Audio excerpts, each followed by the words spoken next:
Good morning, guys. I attempted to make myself avocado toast this morning, but it didn't work out because the other half of my avocado went bad and I don't have another one, so I had to do a little bit of improvising and I decided to use hummus. I was a little bit skeptical about it at first, but I've tried it a few days ago and the hummus actually tasted really good, especially with eggs. I don't know why, don't ask me. I'm gonna eat this and then afterwards we're gonna go thrifting because last week I tried to go thrifting. I felt like it was a very failed thrift trip. I only got 2 things, which is very out of the ordinary for me. I only got a belt and I got a pink cardigan, which I don't need a cardigan because it's summer and it's hot and I can't even wear it right now. I want to go out and I want to try it again. I'm going to go to a different thrift store that's a little bit bigger and hopefully they have more things that I'm able to get. I'm not trying to go overboard. I think I want to try to keep my budget under $30. I don't want to buy a whole bunch of things because I do have some things that could still work for summer. I just want to get a few new pieces so that I can kind of revamp my style. So I'm going to eat this and then we're going to go thrifting.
It is now time for the thrift haul. I am a little disappointed in myself because I said I wasn't going to spend more than $30 and I ended up spending $62, which is actually double $30, but it's okay because I feel like I found a lot of good things, so it kind of balances out, you know? And I know that a lot of this stuff I did get with the intention of wearing during the summer, but a lot of it is layering pieces, at least for the tops. There are a lot of layering pieces, so I can wear them into like the fall, the winter. I can even wear them next spring, so it all worked out for me. We're gonna go through the tops quickly because they're basically the same thing, just in different colors. I got a bunch of these button-up shirts, and if you've watched my videos, you've probably seen me wear these a lot, but I love me a good button-up shirt. I went to the men's section because I like them oversized. I got this one that's orange, and I know a lot of people do not like the color orange, but I personally think orange looks really good on me, and I'm not scared of the color. It's just a color. So I got this button-up. This one's actually an XL, and it's the biggest. It's supposed to be the biggest one on me, but it wasn't actually actually the biggest one. I was trying to go for more summery colors because I have a lot of button-ups that are like just darker colors that are more for fall and winter. So I wanted some more lighter colors for spring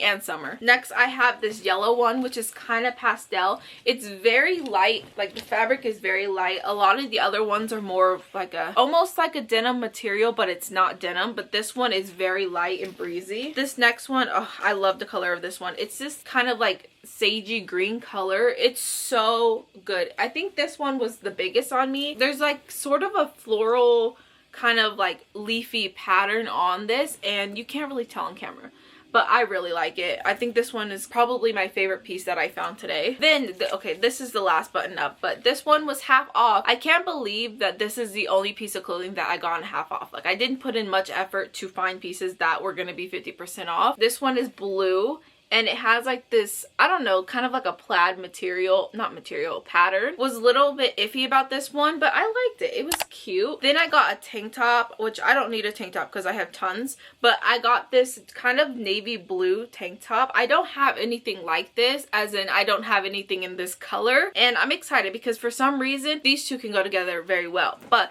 for some reason I'm in very much a blue colored mood. Like, I love the color blue right now. Anything that's like a periwinkle kind of baby blue color, sky blue color, I'm very much loving right now. So I've been trying to find more pieces for it. The last shirt I got is this black graphic tee with Hello Kitty and her little friends on it. I love this shirt. I was debating on whether to get it because one, I have a bunch of graphic t-shirts and they're all black, and I'm trying to get away from black because for some reason I have just been wearing black the last week, which I'm wearing black right now, but it's getting way too hot to be wearing like full black outfits. This was actually the last thing I picked up on my thrift trip, and I was like, do I get it? Do I not? It was $5. I didn't know if it was worth $5, but in the end I ended up getting it because I thought maybe if I don't wear it out, I could wear it to the gym, you know, with some shorts underneath it, because I've been wearing a lot of outfits like that to the gym. I could wear it as a pajama shirt. I found multiple uses for it. Okay, now we're gonna go through the pants, and let me tell you, I had about 8 pairs of jeans, and I haven't been to this thrift store in a while, so I didn't know if the prices had changed or not. Tell me why I went to the men's section and the pants were $12.99. Why are all the jeans $12.99? Like, that is outrageous. I think they used to be $8.99, which I still think is a little bit expensive because a lot of those pants are torn, they're stained, they're just not good quality. I don't understand why the jeans were $12.99. They don't have dressing rooms anymore, so I was like, I don't want to buy these $13 pants, have them not fit, because then I don't know if I'll be able to like resell them on Depop or if I'll have to just redonate them and I'll be out $13. These ones were only $8. I've been looking for a lot of pants that have like the little back,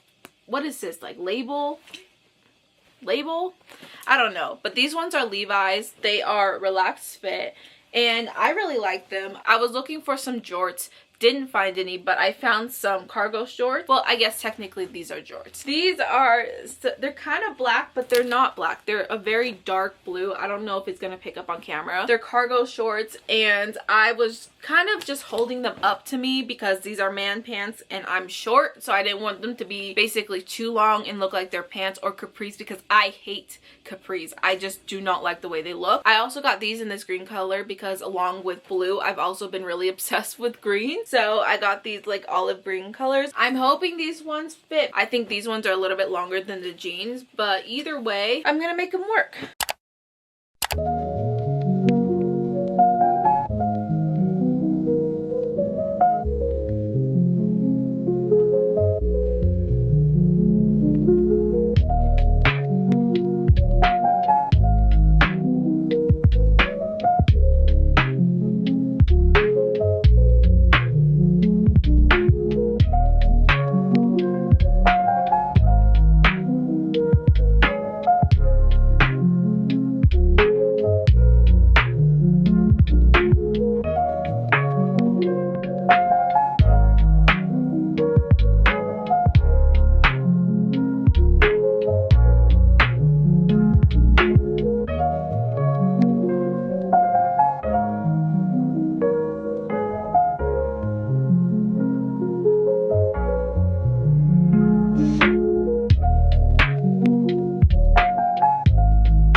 Guys, look at what I finally got my hands on. I am finally reading Becoming Supernatural. If you've been watching my videos for a while, you know I've been looking for this book for the longest time. I've gone to several bookstores, I've checked on Amazon, and I've just never had any luck. Well, the book is on Amazon. I just didn't want to pay that much for it. So I ended up going to Thrift Books, which is basically an online bookstore where they have used books, and sometimes they have brand new books, but depending on the condition of the book, you can get it for fairly cheap. But I am so excited. I have been reading this for the past week or so, and I really like it so far. I really love nonfiction books. I love learning things, but I don't necessarily like self-help books because I feel like even though they're technically different topics, they're all talking about the same thing, and they get a little bit repetitive, and sometimes they go off track, and then they're talking about random things, and you just kind of get lost. But with books like this is a self-help book, but it's more, I want to say, psychology based, and I'm going back to school to study psychology, so this is right up my alley. But I also just like that he includes a lot of research. He includes a lot of case studies and things that he's done to actually kind of back up what he's talking about. It gives him a certain amount of credibility that makes me want to actually keep reading the book, that makes me interested in the book. It makes me feel like whatever he's talking about actually has been proven to work because he's done studies and done the actual research. Now I want to take some time to do a little bit of like a morning relaxation session, so I'm gonna read my book.